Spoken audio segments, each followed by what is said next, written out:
I will now read the University of Iowa Acknowledgement of Land and Sovereignty. The University of Iowa is located on the homelands of the Ojibwe and Anishinaabe, Bahoji, Iowa, Kickapoo, Omatmanewak, Menominee, Miamika, Miami, Natuchi, Missouri, Omaha, Wazaji, Osage, Jaware, Oto, Odawa, Ottawa, Ponca, Ponca, Potawatomi, Nishnawbe, Potawatomi, Meskwaki, Nemahaki, Sakawaki, Dakota, Lakota, Nakota, Sanish, Nubaga, Nuweta. and the Ho-Chunk Nations. The following tribal nations: the Omaha Tribe of Nebraska and Iowa, Ponca Tribe of Nebraska, Sac and Fox Nation of the Mississippi and Iowa, and Winnebago Tribe of Nebraska continue to thrive in the state of Iowa, and we continue to acknowledge them. As an academic institution, it is our responsibility to acknowledge the sovereignty and the traditional territories of these tribal nations, and the treaties that were used to remove these tribal nations, and the histories of dispossession that have allowed for the growth of this institution since 1847. consistent with the university's commitment to diversity, equity, and inclusion. Understanding the historical and current experiences of Native peoples will help inform the work we do. Collectively, as a university, to engage in building relationships through academic scholarship, collaborative partnerships, community service, enrollment and retention efforts, acknowledging our past, our present, and future Native nations. Hello and welcome to Stanley Creates. I'm Angie Barr. I'm a master's student in art education from the University of Iowa and the current grad assistant in learning and engagement at the Stanley Museum. And today I'm going to show you how to create and weave on a cardboard loom. So the first thing you'll have to do is get your materials ready. I have mine laid out in front of me, so you're going to need a couple colors of yarn. They can be whatever weight or thickness you want them to be. I'm going to use this sort of like medium, it's called worsted weight yarn, and it's a synthetic material because I think I'm going to reuse a little coaster, and that makes it really easy to wash. So I'm going to use these two colors. We'll also need some tape, a tapestry needle, or just a needle with a big enough eye for the yarn to fit through. I like these little blue ones because they're really easy to thread. Some glue to attach the two pieces of cardboard or three pieces of cardboard together, scissors, and then your cardboard. The cardboard should be, and I'm going to move this stuff out of the way so you can see a little better. The cardboard should be about 5 inches by 7 inches. You can make a loom that's bigger. You can make a loom that's a little bit smaller. I think this is about the smallest that I would want to go for a project that's the size that we're making. So like a medium sized weaving. If you went smaller than this, it might be just a little bit more challenging to weave on. But yeah, so you're going to make your loom about 5 inches by 7 inches. And then to make it easier to weave, you can cut these other pieces of cardboard that are about 1 inch by 5 inches, and they'll go close to either end of the main piece of cardboard. And what they do is basically, once you warp the loom or add the yarn to the loom that you'll weave onto, they raise everything up a little bit so that there's more space below it. It's easier to get your needle in there. So we're not going to start by attaching these. I'll put those to the side. We're going to start by making some notches in the loom. So this is the body of the loom. And I guess you will also need a ruler. You wouldn't have to use a ruler, but you need to make sure that the notches are evenly spaced. So if you can eyeball it, you can do it without a ruler. Otherwise, you need a ruler. You can alter this to your liking as well. So if you put the notches further apart, there's less weaving to do, but the warp threads are those threads that make the main bit that you weave onto will show through more if they're further apart. So to make it easier for younger folks or people who haven't woven a lot before, putting them further apart can be a good idea. we're going to do them about a 1/4 inch, every 1/4 inch. So I will show you what that looks like. And hopefully you'll be able to see this marker. So first I'm going to mark the notches, then I'm going to cut the notches. We'll get one right there, there, and there. And you're going to put them all along the top and bottom of it.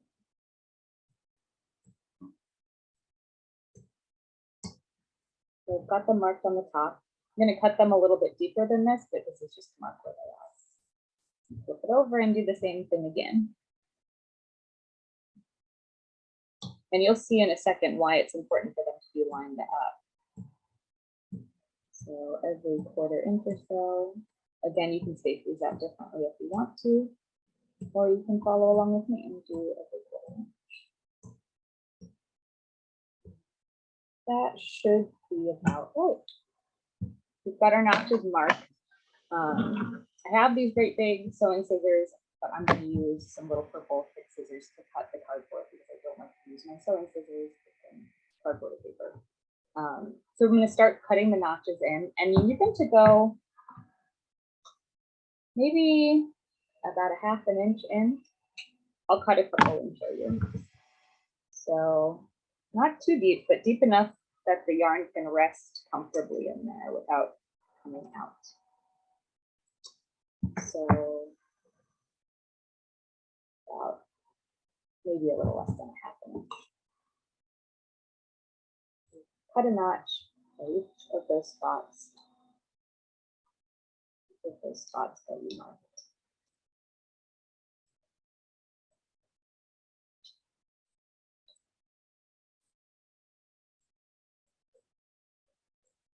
All right, now we'll do the other side. So this kind of loom is good for making all kinds of things. Like I said, I think I'll be making a poster, but you can make a wall hanging. You could make a little bookmark, and basically all that would change for those things is the size that you weave or the size of the piece that you make. You can change that by just changing how much of the loom you work, which will be the next or one of the next steps. So I can show you how to kind of alter things starting then. All right, you've got your notches cut. Now we're going to attach those little like buffer pieces. So one here, and you want to make sure that you put them far enough in that they don't interfere with where the notches are cut. And I just use a regular glue stick to attach these. They kind of get held in place with the yarn as well. So don't need anything too intense. For the glue and one right there. And as you can see, I'm just using like a piece of a cardboard box that something would come in the mail. It doesn't have to be super thick cardboard. It just has to be something that won't bend too easily. The thicker it is, probably the longer the loom will last. So the more weaving projects you can do on it. You can experiment with using different things. You could even use like the 2 pieces of a cereal box glued together to make a thick enough piece. So it's a pretty versatile little project. All right, so that is your loom. That's how you make the loom. Like I said, it should last for a few projects. And now we will work the loom, which is basically stretching the yarn over the loom to make the little rows that you'll weave onto. And I'm going to start with this dark blue line. And the way that we will start is weaving a little tail. So, little tail. Then just put the yarn into the first notch and then down into the first notch on the bottom. Then I'll go all the way around the back into the second notch, on the front again, second notch on the bottom. You're going to keep doing that until the whole thing is worked, or the whole thing is strung with the yarn. And I actually might put a piece of tape here before the back gets covered, just to make sure that everything stays in place. And you can use whatever tape you want for this. I'm just using washi tape. All right, so we'll just keep going, warping our loom.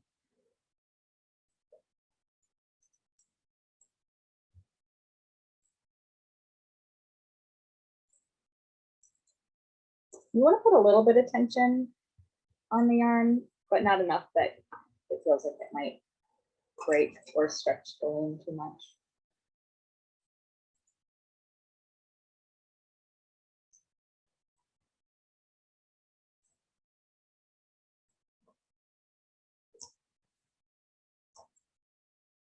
So you can see it's starting to form.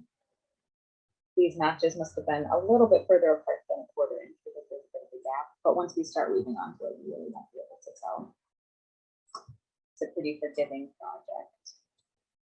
And this is something that you could even do with fabric. So you could work your loom like we're doing now with the notches a bit further apart, and then take strips of fabric and weave them on. You can also add beads to this kind of weaving.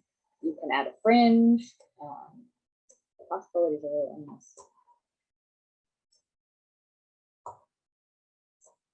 All right, almost there. One more, and then I'm going to cut a little tail, pull it up over here, and then tape that in place as well.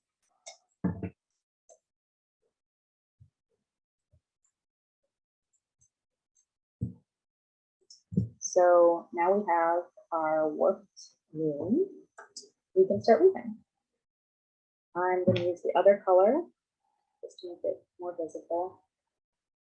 Put it on my needle.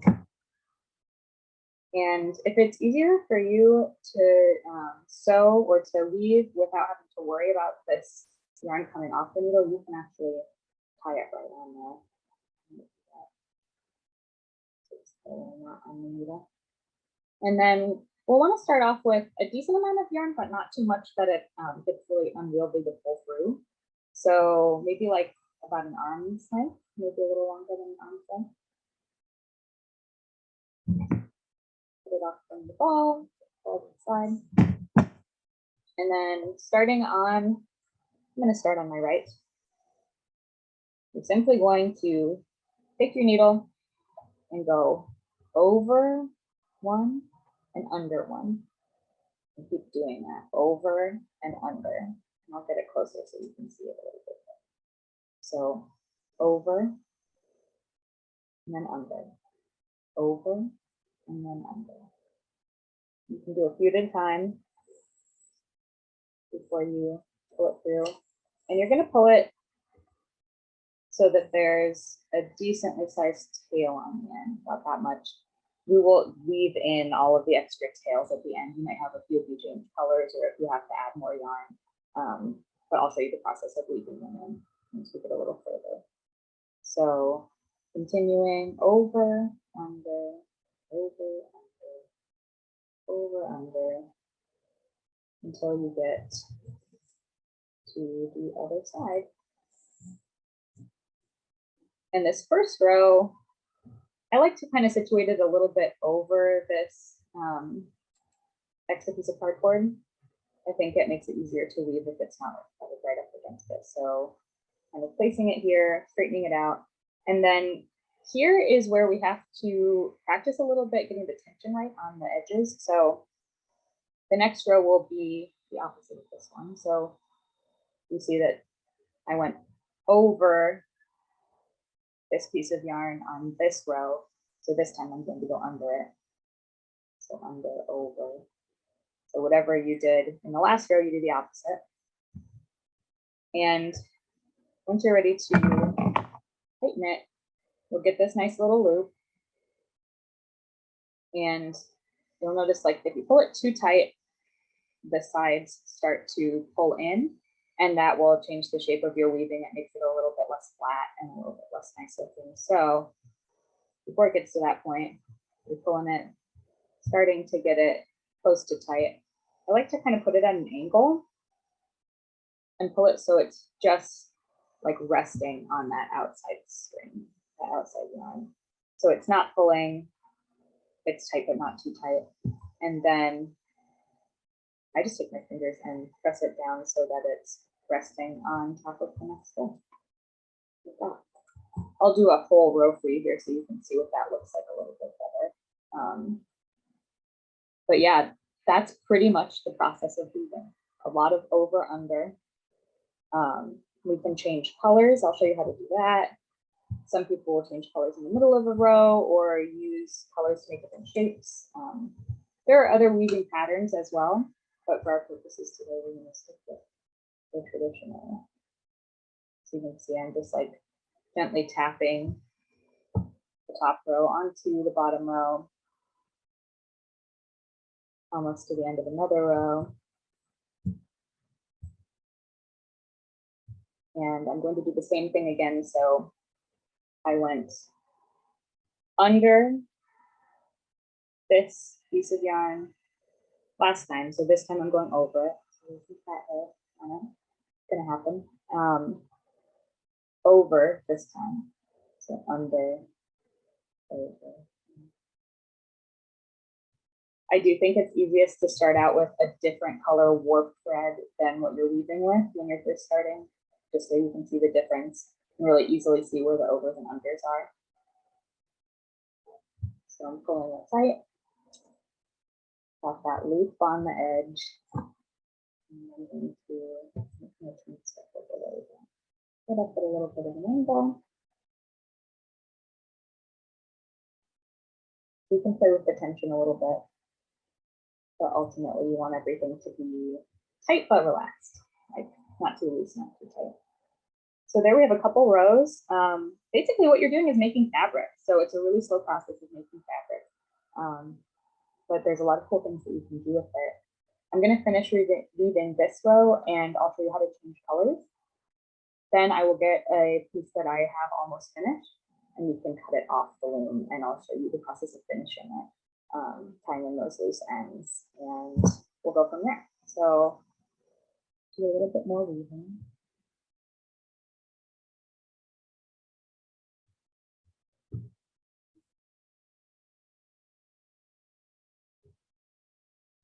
Some people will use a fork to press down their rows. I've used that method before. I think that my hands work pretty much as well, but depending on like the thickness of the yarn you're using, it could be a good idea to have a tool.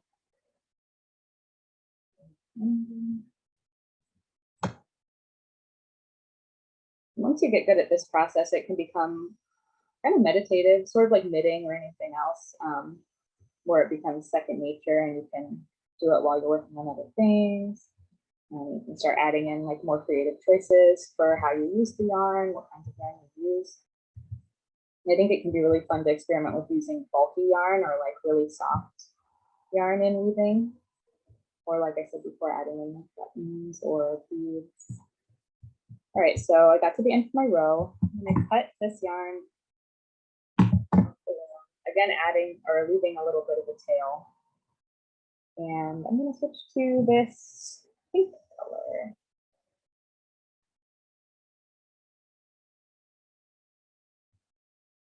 So again, maybe like an arm's length. It's pretty easy to work with that amount. You're gonna start where you left off, so same side that you left off on, and start just like you would on any other row. If you went under last time, you'll go over this time, etc. So it was an under, so I'm going to go over.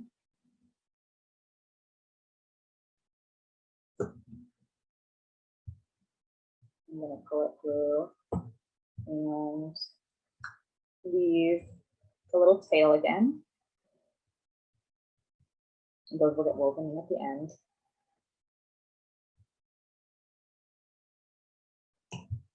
And then by the time you get to the end of the row, you're kind of back on track. So you'll just do the same things you were doing before. You'll have the little loop, you'll press things down to keep everything lined up and tight. And that is weaving. You might want to switch colors in the middle of a row. You can do that. So you would use a similar process, leave a tail, and just let it stick out here. Again, it'll get woven and it won't be sticking out of here. And I'll just go back to this grayish color. So you ended on an under, but instead of starting right where you left off, you're going to start back a little ways. So you're going to start back, maybe just do that under again, under, over, and then approach the row the same way you would normally if you were working with this. So you've got a little crossover of two different colors, and at the end, you'll weave those in so that they're invisible. I didn't do that on the other piece that I'm working on, but I can talk you through it. It's pretty much the same as we did on anywhere else. So there's this. I'm going to switch to my other more finished piece now, so we can talk about taking it off the loom. We'll need my needle again, and with this, it's sort of like a little poster. Could be a wall hanging, could be anything you wanted it to be. You could embroider something on top of it. You could add beads on top of it by stitching them on, but I'm going to show you how to take it off. So the first thing we have to do is, well, I'm actually going to weave in the ends first because I think that will be easier for us.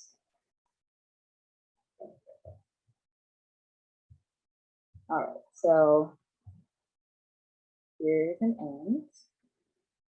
Put it back on your needle. And this is why you want to leave yourself enough to work with, because it gets a little challenging when you have really short little pieces. And you notice that, like, because of the loops here, it's created almost like a little tunnel. You're going to take this and put your needle up into that tunnel.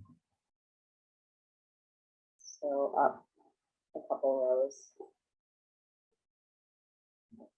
Not right here, between the stitches.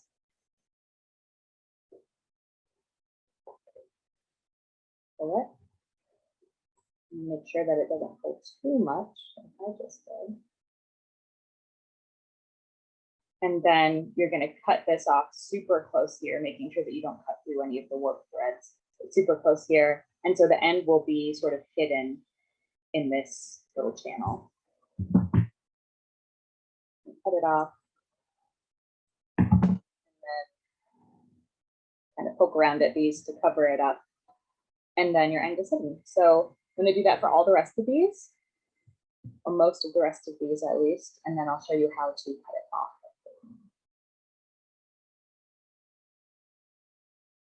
And these ones that are on the edge are probably the most important to make look nice, because you can see them a lot more than you can see some of the ones that would be like on the inside of the. All right. It's the same thing. A little tight again. So there, it's pretty invisible. I'm going to cut it off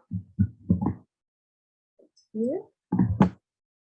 And this process can get a little tedious. It takes a while, but it's super worth it to weave things in rather than just cutting them off, especially these ends, because you would have big gaps here if you didn't weave them in. So you can make these like a part of your art. Add beads onto them and stitch them in or something, but I think they look nice too. I think it looks nice to basically just hide them and leave them. And again, into this channel.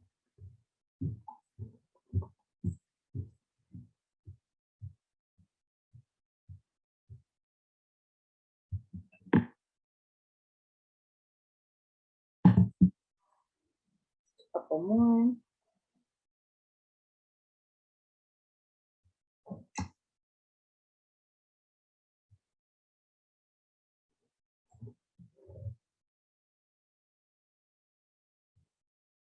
And yarn is pretty forgiving. Like, you can see how I kind of have been pushing and pulling things back into place to cover up any imperfections. That is a nice thing about working with yarn and textiles. You can kind of fuss around with things. And get them how you want it to be. A lot of the time.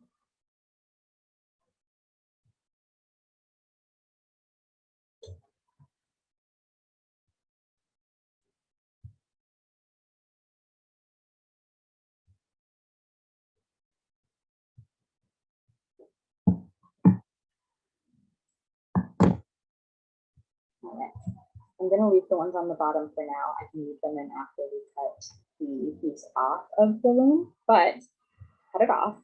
It's gonna feel scary, but it's all pretty secure at this point. We're going to either take off your tape and go ahead and just cut all of this. So that it separates into two. You can take these, flip it back over. And I like to pull them out two at a time because two here, the way that we're going to secure it is to tie these together. So double knots. This becomes sort of a fringe.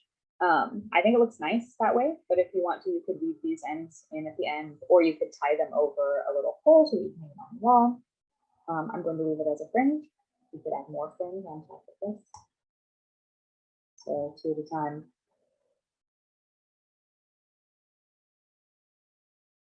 Again, with this part, you want to get the tension right. Don't pull too hard or it'll kind of change the shape of your weaving. If you leave it too loose, things will move around a little and get misshapen.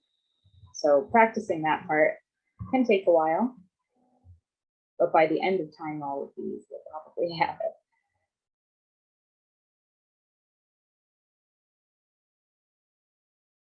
And I like this for the coaster because I think it looks kind of like a little rug, which is cute.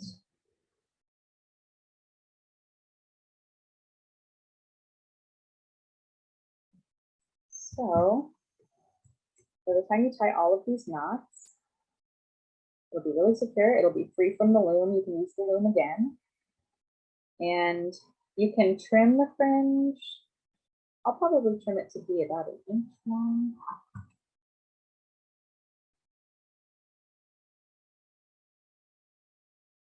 I ended up with an extra one on this side just because of our measurements. But I'm just going to tie it to the one that it's next to. And there we go.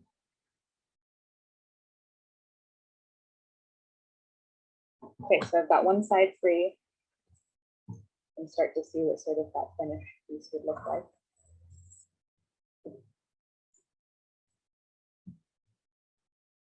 Really cute, super simple.